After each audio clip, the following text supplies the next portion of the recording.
Students protest to support the only black professor in the English and Black Studies departments, who may not be back next semester.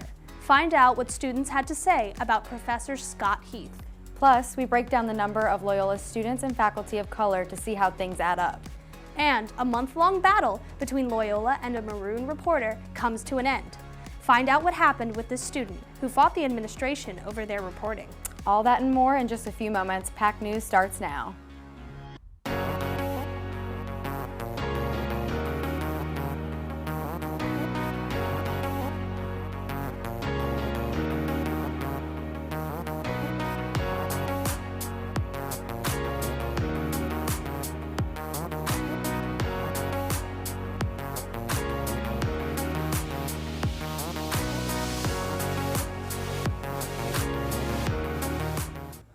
Good afternoon and thank you for joining us. I'm Macy Batson. And I'm Ariana D'Antonio, and this is your PAC News for the week of May 1st.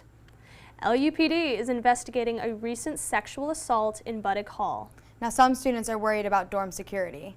Reporter Caleb Moyer joins us from the Res Quad, and he spoke with some students about their concerns. Caleb? That's right. Thanks, y'all. I'm currently standing out in front of the Loyola residential halls right now, where students are walking back to the place they consider to be a home away from home. However, for some, these dorms are just a reminder that not even in these school-run facilities that safety is guaranteed.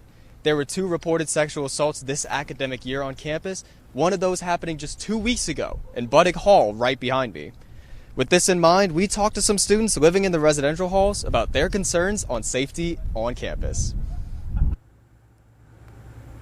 There's not really much dorm security, to be honest with you. Like, even during Mardi Gras, when they said they were going to really lock down on it, I didn't really see much of it at all. I've never felt unsafe.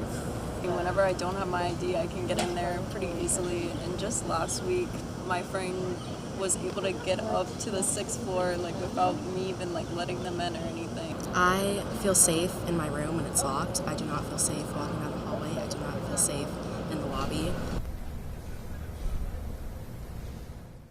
Now, whether that's through more hired security, guest sign-ins, or just more LUPD control, that we just need a little bit more security from students. We asked LUPD and Res Life for if they have possible increases in security. They have not gotten back to us at this time, but we'll keep you updated as we learn more. This has been Caleb Moyer reporting from the Res Quad. Back to y'all in the studio. Loyola's student government is working to help students protect themselves from sexual assault. Organizer Kalina Myers spoke to PAC News about why this push is so important. I think especially on a college campus it's really important to talk about sexual assault awareness and prevention because we know that college campuses are one of the highest rates of places where sexual assaults occur, and especially among like young adults. We're one of the highest groups that are affected by this, and so I think like having events like this where we can kind of talk about it and be in community with one another is really important. Students were invited to create safety keychains at the event. They could put flashlights, whistles, and safety alarms on their new keychains. A committee of the Student Government Associated hosted this event to raise awareness about sexual assault on Loyola's campus and promote sexual assault prevention. Last week, students expressed outrage over recent faculty changes. Dr. Scott Heath, the only black professor in both the English and Black Studies departments, says he was taken off his tenure track. Only 7% of Loyola's full-time faculty are black. Reporter Dominique Tolliver got the chance to sit down with Heath to hear about his experience as a black professor in a predominantly white institution. Dr. Scott Heath's experience as a black professor at Loyola has been unique. I feel a great responsibility as the only person, only black person and only person teaching black literature and studies out of that department. Being the only black professor in the English department and in the African and African American Studies department, Heath said he feels undervalued and alienated, isolated for sure. This has been a horrible season for me, like simply trying to keep my job while doing my job. But it's also challenged by a culture of silence and inaction. But Heath is not alone in this feeling. According to Forbes magazine, Black faculty in universities across the country feel there are a lack of safe spaces, unchecked microaggressions, and a failure to support Black professors' advancement, especially when a professor is trying to gain tenure. In all of this ordeal, I've never been present for the meetings, which is one of the more hurtful parts of it all. I believe that my contract was not renewed primarily based around a missed due date and, frankly, a lack of empathy. According to Heath, the department opened up his tenure track case when he was planning a funeral for a close friend last semester. Students formed petitions and held protests in support of Heath. In an email to students, Interim President Justin Daffron said, "I too share the values of students, including advancing diversity, equity, and inclusion in our faculty. Loyola's commitment to these principles remains strong, as is our commitment to the African and African American studies. We are conducting several searches with the goal of recruiting talented and diverse faculty and expanding the African and African American studies program this fall." According to Forbes magazine, Black faculty also take on an unequal distribution of, quote, diversity service work. I don't think anybody sees it as particularly burdensome necessarily, but it can be, and it can stretch a person thin, and challenge the work that we're actually doing. You know, when you're all over the place, you know, or expected to be all over the place, or expected to be the black face, you know, and yet voiceless at the same time. Heath said universities can help by providing continued support to Black professors. And the irony of it all, right, is that Loyola's hired its first Black president in 111 years, right, but at the same time is bleeding Black faculty and staff and deleting Black studies. And as the situation develops with Dr. Heath in the African and African American Studies Department, students are still wondering how this will impact their semester in the fall. This has been Dominique Tolliver reporting. Students organized a protest in response to the news about Dr. Heath. Emma Smithers and Tori Hardy talked to a few protesters about why they're supporting him. Stand up, fight back! Stand up, fight back! Stand up, fight back! What you just heard is the outrage from protesting Loyola students of the possible dismissal of the only Black professor in an all-white English department. They aren't giving us the education that we deserve, especially going to a place that values itself on social justice and diversity, equity, and inclusion.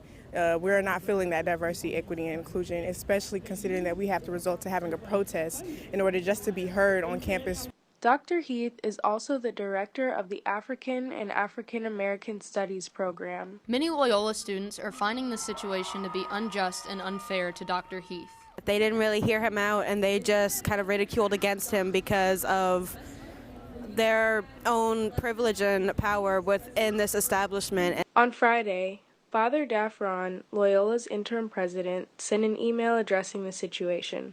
Loyola's YDSA Vice President Olivia Boatwright believes student protesting pushed administration to update students on Dr. Heath's dismissal. They had already had a response drafted, and they scrapped it just because they didn't send it. Like, they just decided that they weren't going to send it. This was something that they had already had in the works, and just chose not to respond to students or Dr. Heath or any of the concerns until the demonstration. And it was sent, you know, as soon as we said by Friday, it was sent Friday morning. So I think that it definitely facilitated like a response from university. Like I said, this fight is not over with a letter from Loyola. Now all that's left to do is to patiently await another response from faculty members. For more information, follow Loyola YDSA. This has been Emma Smithers and Tori Hardy reporting. Loyola is striving to become a Hispanic-serving institution, but it has yet to reach that goal. The university has had a majority-minority student body since 2018, but the faculty numbers don't match up.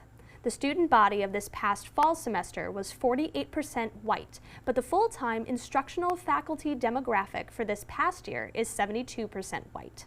The university's latest race and ethnicity census states that its student body is 18% Hispanic and the full-time instructional faculty is 8%. The Maroon made national headlines when the university tried to punish one of its reporters. Loyola has dropped all charges against Chloe Witt, but she was facing academic and financial consequences for reporting on campus. PAC News reporter Chloe Caudle sat down with Witt to break down the story. This was the story that started all the legal trouble for reporter Chloe Witt. She would come here to LUPD to get statements on why the student was arrested. While here, she would pull out her phone to record the conversation, which is within her right according to Louisiana law. While here, LUPD would give her statements, which would include false information, which she would include in her article. The police officer brought forward a piece of paper which had information that he was not supposed to give me at the time. I asked to take a picture because I didn't know at this point. He said no, but he can make me a copy. So he went to go make me a copy, and then he came back. I got the copy and went to leave, and then was asked to state who I was again. I once again said I was a reporter, and then I was asked to leave and turn over my documents immediately. After the article went up, the Maroon would get sued for statements made within the story and would have to take it down. To get out of this suit, Witt shared the recording to show where they got the information from, which got rid of the suit, but the school wasn't done with her yet and called a conduct hearing. I definitely think a lot of it was because they were getting in trouble because they had shared too much information with the student that they weren't supposed to. So then they felt like since they're in trouble, they need to try and get me in trouble to balance it out. Witt would be found guilty of one of the 2 charges brought against her. This came with a 500-word article as punishment or a $200 fine. This caused a lot of people, including alumni, to rally behind her. I was just tired because it's like, I know I didn't do anything wrong, so like, and then one of the punishments was write a paper where you're basically admitting you did something wrong, but when you didn't, it's hard to do that. It's like, well, I'm not going to admit defeat when I shouldn't have been defeated in the first place. The charges have since been dropped against Chloe Witt, and the Maroon printed out the apology Father Daffron gave her. LUPD has yet to apologize to Witt and hasn't made a statement regarding it. This has been Chloe Caudle in New Orleans, Wolfpack News. Before Loyola dropped Witt's disciplinary charges, multiple people sent social media messages and emails to express solidarity. And commenters on the Maroons' Twitter and Facebook offered to pay Witt's $200 fine. Reporter Ray Wahlberg looked into which people spoke out in support of Witt. Maroon alumni on social media were among the loudest critics against Loyola's decision to discipline Witt. One Twitter user says, "Witt was just doing her job as a reporter. And quote, if it wasn't so sad and dangerous, you'd have to laugh." On a Maroon alumni Facebook post, former editor-in-chief John Davis says the affair will have a chilling effect on students learning journalism. Students who do make their way to Loyola and find themselves learning the practice of journalism through every step of their classroom assignments, and for organizations like the Maroon, will have to second guess whether they really want to ask a tough question, whether they really want to publish a controversial fact, knowing that the administrators and the staff of the university have all of the power. Witt says the online backlash Loyola received helped inform the decision to drop Witt's charges.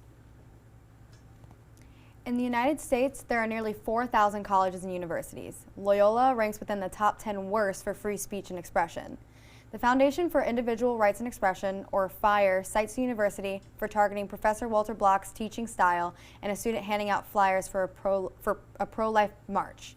FIRE says that Block's teaching created a, quote, hostile learning environment, end quote. FIRE also cited an administrator who stopped a student from handing out flyers for a pro-choice march. FIRE says it urged Loyola to drop sanctions against Block and the student. The university did not respond. Loyola ranks with Penn State, Texas A&M, and Emerson. And if there's one thing Loyola students can agree on, it's caring for the planet. Reporter Alexis Maroney and Caleb Moye show us what's happening in our Loyola Hive.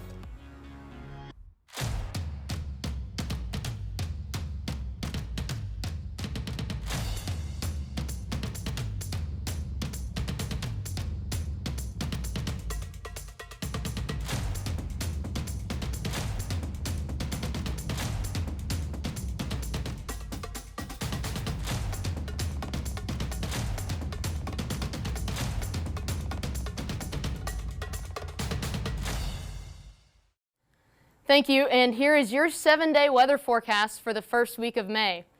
We're starting the month off in a beautiful fashion with today's temperature being a high of 80 degrees. Tonight it's going to get down into the mid-60s, but nothing too chilly.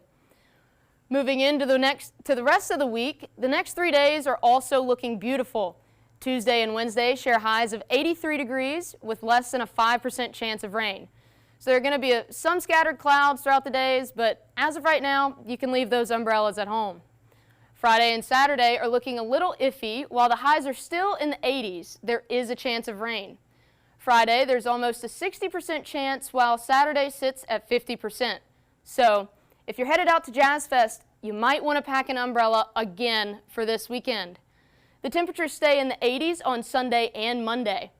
Sunday, there are some scattered clouds, but no real chance of rain. And to kick off finals week in true fashion, it's going to be a little grim with clouds hanging around all day, and there's also a 40% chance of rain.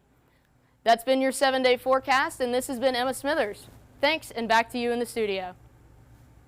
During Earth Week, environmentalism and creativity became one and the same. The UX design students took it to the next level. Reporter Alexis Maroney gives us a look.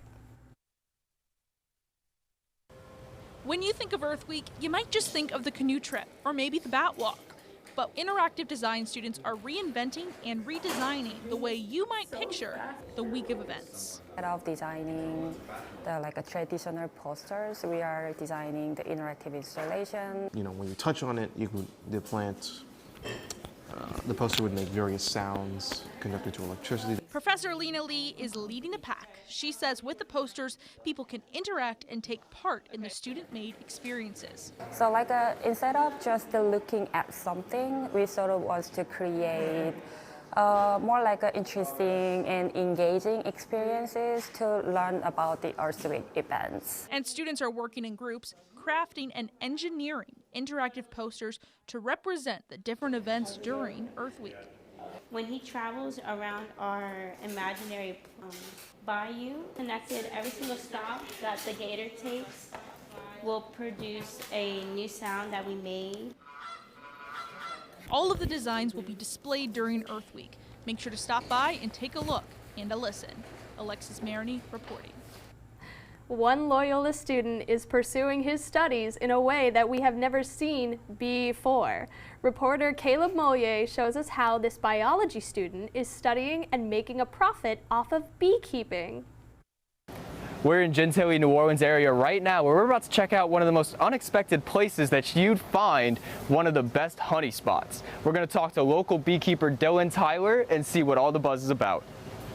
Dylan is one of the only college students you'll find at Loyola University that keeps bees in his backyard. The biology department, we're not the most sociable. Not that it's any of our fault, but I haven't met any other beekeepers at Loyola, and especially any of them my age. They exist, I know that, I've heard of them, haven't met them though. He has taken care of his bees since he was in high school and has worked with them up until now as he studies biology at Loyola. I enjoy beekeeping because I think they're fascinating animals. You don't really get a whole lot of chances to look up close at something as potentially dangerous as bees. And it's a unique experience in itself because it's not easy to look at them. But balancing work and school life doesn't always work well with his bees. One thing that they don't quite understand is that I'm doing everything manually. Like, everything takes so much time in a day, and I'd say the average beekeeping checkup takes an hour and a half to maybe 4 hours. But for someone like Dylan, beekeeping can play a larger role in his studies and an even bigger one in the world. Currently, my research is with their life in urban environments. Because we play a larger effect on the ecosystem than we think we do. From Gentilly, this has been Caleb Moye reporting. Thanks, Caleb, for a beautiful story. Coming up next, hear from 2 Loyola athletes as they prepare for graduation. Here is where your story continues. Stretch the limits of your imagination. Create the world as you see it. One letter, one word, one pixel at a time. Move to the rhythm of your own story. Make something more. For him and her and them, for the world. Do what you love. Tell stories like never before in state-of-the-art recording, news, and editing studios. Created just for you. Learn skills that will never expire.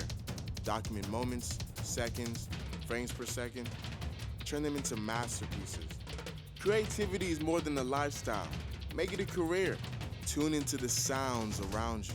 Those notes, you were always meant to sing them. Creative boundaries, you were always meant to break them. Become the creative professional you are destined to be at the Anchor Institution for the Creative Economy. This is a stage, a world stage. New Orleans, culture rich. Loyola, hands-on access. Make the next move. Perform and work immediately. We do things differently. Use your creativity to impact society. Expand your mind. Be with and for others. Continue your story in the College of Music and Media at Loyola University, New Orleans.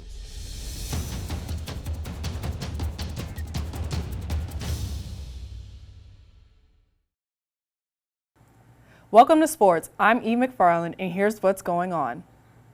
2 Loyola student athletes spoke about their next step as graduation approaches.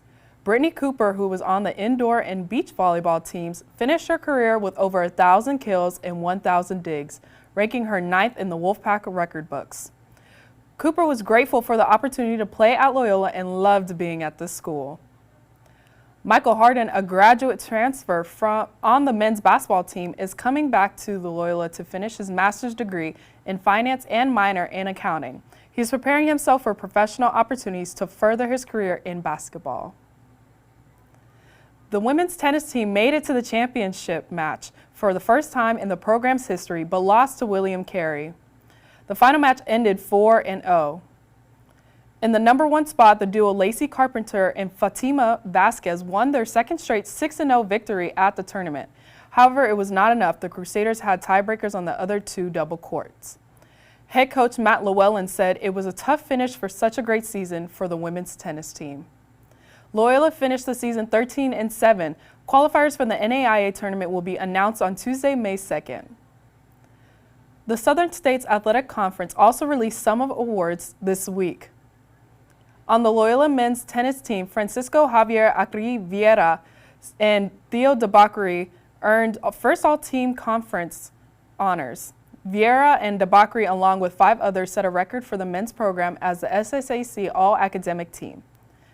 Lucy Carpenter, Michaela Ponce, and Adele Ferreras were all named conference on the women's tennis team. They had the largest representation of the SSAC all-academic team with 10 members from the Wolfpack. Isabella Liano was named the champion of character of team. The women's golf team also placed second in the SSAC Women's Golf Championship in Greenville, Alabama. Emma Smithers finished third individually for the tournament with a 3-day score of 5 over par. Also, Daniela Salazar and Blair McKenzie had individual top 10 finishes. The women's golf team will compete in the national championship on May 23rd through the 26th in Illinois. Best of luck, girls. And on to national sports. The NFL draft led to some shakeups for the Saints. The team scored first-round pick Brian Breezy from Clemson University. The defensive tackle had some injuries in the past, a torn ACL and a kidney infection, just to name a few. Let's hope he stays healthy for the Saints' upcoming season. The second round of the NBA playoffs has begun.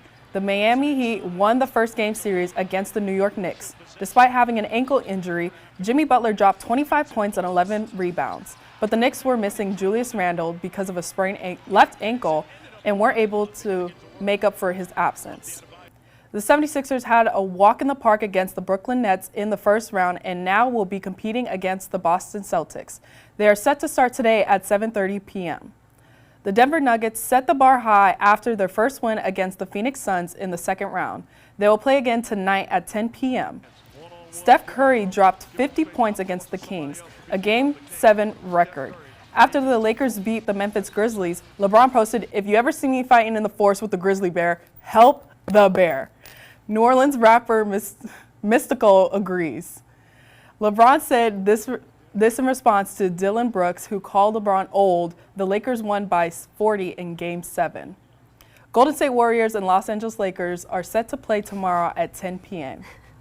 And that's all for sports. This is Eve McFarland. Thanks, Eve, for the sports rundown. Now it's time to find out what the funk happened last weekend. And whose music you can dance to at Jazz Fest this weekend. We'll be back after the break.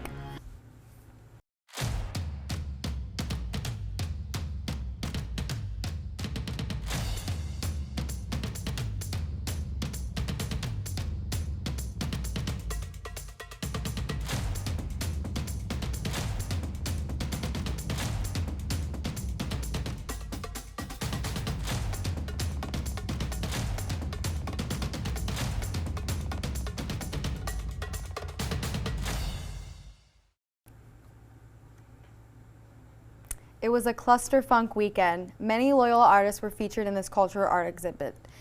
PAC News reporter Hallie Wesley shows us the students behind the art. Hey there, Wolfpack. Today I'm standing outside of the Dana Center where I'm about to go immerse myself in the cultural art exhibition called Cluster Funk. This cultural exhibition has been brought to you by Loyola students where we're about to go experiencing some music, art, and fun. Let's go check it out. This year's Cluster Funk took place in the Dana Center Art Gallery, where walls were covered in mixed media, painting, digital, sculptures, photography, and much more.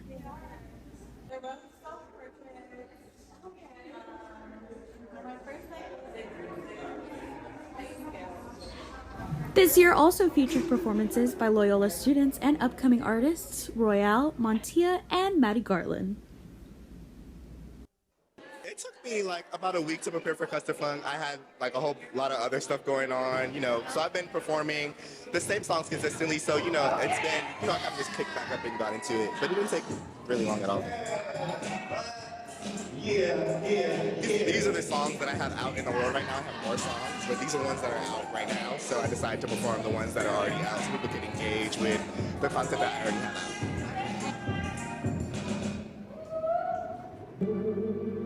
This exhibition also included a very impressive set by Montia, who rehearsed only 30 minutes before the show for the first time ever with the Loyola Ensemble.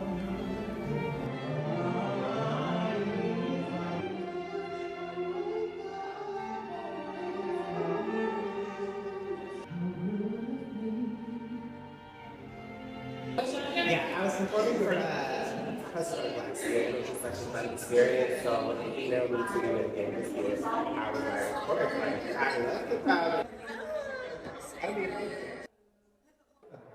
And that concludes Cluster Funk for this year. This has been Hallie Wesley reporting. Jazz Fest had a successful first weekend. Photojournalist Gabby Corine got the chance to capture NOLA in action. Here's what they saw at the fairgrounds. The New Orleans Jazz and Heritage Festival, also known as Jazz Fest, is one of the most iconic cultural events in New Orleans. This annual celebration of music, food, and art attracts hundreds of thousands of visitors from around the world to the Fairgrounds Racecourse. On Friday, local favorites like Big Frida and Tank and the Bangas took the stage to perform their unique styles of New Orleans music, drawing large crowds of enthusiastic fans. On Saturday, the weather took a turn for the worst, but did not dampen the spirits of festival goers who braved the inclement weather to experience the diverse lineup of performers. After a rainy Saturday, the weather cleared up on Sunday, returning to sunny blue skies.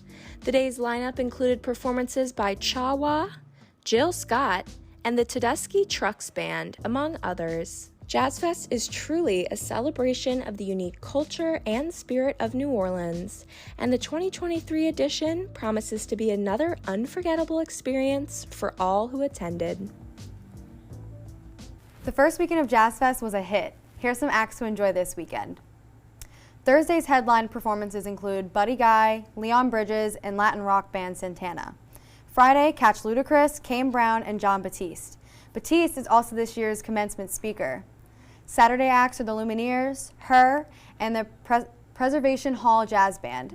Finally, Sunday, we've got Mumford & Sons, Neo, and Trombone Shorty in New Orleans Avenue. The fest wraps up on May 7th. All right.